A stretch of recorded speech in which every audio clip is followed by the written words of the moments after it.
James Randi, conjurer, is the scourge of the psychics. He travels the world debunking claims of PK. Randi's come to the University of California at Los Angeles to prove his case by example. In his lecture, he'll perform PK feats by trickery. For him, key bending is easy. And you might think Randi is psychic if you aren't watching his right hand. You've got 2 car keys. Do you drive with both hands? Or... well, that wouldn't do any harm. Just turn a wee bit to face the audience and let me see your hand, the clean one. Okay. I'm going to ask you, hold on to, these 2 keys are identical. You hold on to one, close it in your hand like that, hold it right up where everyone can see it, and I'll hold the other one like this, and I'll stroke it, and I'll attempt to put some mental power on it to cause it to bend. Watch this carefully now. I can feel the force leaving my body, but the key doesn't seem to be bending. Wait a minute, maybe that way would work. Oh, I'm afraid my attraction to you has caused a very strange thing to... oh, there's a little bit of it. Oh, it's going a little bit, but not enough. Maybe the power has transferred. Would you open up your hand for me, please? A miracle. Ladies and gentlemen, will you look at that? Well, you held it in That is the Uri Geller key trick in one version of about 40 different versions. But Randi's best trick, Project Alpha, took months to bring off. In 1979, aircraft tycoon James S. McDonnell gave $500,000 for research to Washington University in St. Louis. They advertised for psychics, and Randi saw his chance. The most successful metal benders were Steve Shaw and Mike Edwards, who amazed the St. Louis researchers. Dr. Mark Schaefer. We have been working, first of all, to establish the range of abilities that Mike and Steve have, because these have apparently included being able to move small solid objects across a tabletop, influencing a variety of metal objects such as keys and silverware and metal bars and metal rods. I don't believe they're tricking us. But in 1983, after Edwards had amazed the audience at a New York press conference, Randi dropped his Project Alpha bombshell. I'm going to ask these 2 gentlemen a very simple, direct question.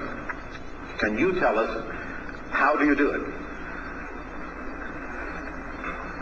I'll do it. Be quite honest, we cheat. I'm happy to announce that the 2 young gentlemen who took part in Project Alpha are here with us today. Gentlemen, would you stand up and take a bow? Steve Shaw and Michael Edwards. Project Alpha had to be done because the parapsychologists had to be taught once and for all something that they had denied all the time. They had to be taught that they could be fooled. They had said, we're too smart, we're too intelligent, we're too well-informed, we're too good observers. No one is going to be able to fool us. They were fooled. Shaw and Edwards were not psychics, but conjurers. This was done by a young Japanese psychic by the name of Masuaki Kyota. He would take a spoon, hold it like this,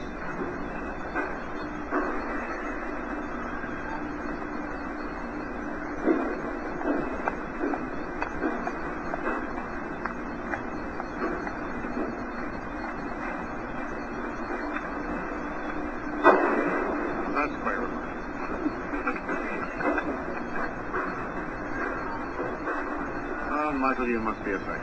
and causing that to twist 180 degrees, just like that. They fooled the researchers with standard conjuring tricks. Here we go. But most of all, by distracting their attention. All I use is just sleight of hand and misdirection and psychology. When the Mac Lab first started testing us, I would go through a process and then of trying to do something and failing. Then I would go back in and watch the videotapes, which was very good feedback. I could see what I could get away with and what I couldn't. I noticed that one of the cameramen that was watching my hands very close up was very good. So what I would do to get him off the camera, I realized, hey, he's good at what he does. I failed on a number of tricks, set one up that was ready to go, had a spoon pre-bent, and was just covering it, letting no one look at it. Asked for the cameraman to come and be used as my subject. Obviously, a lesser trained person is going to have to take the camera. That was it. That was the whole key right there. In essence, physically, the only way to bend a spoon is to bend it like that. But you've got to do it at the right time. You've got to do it at the right time. And that's one of the problems the scientists have when they're trying to judge this. They set up the experiment to start at 4 o'clock. The trick may have been done at 3.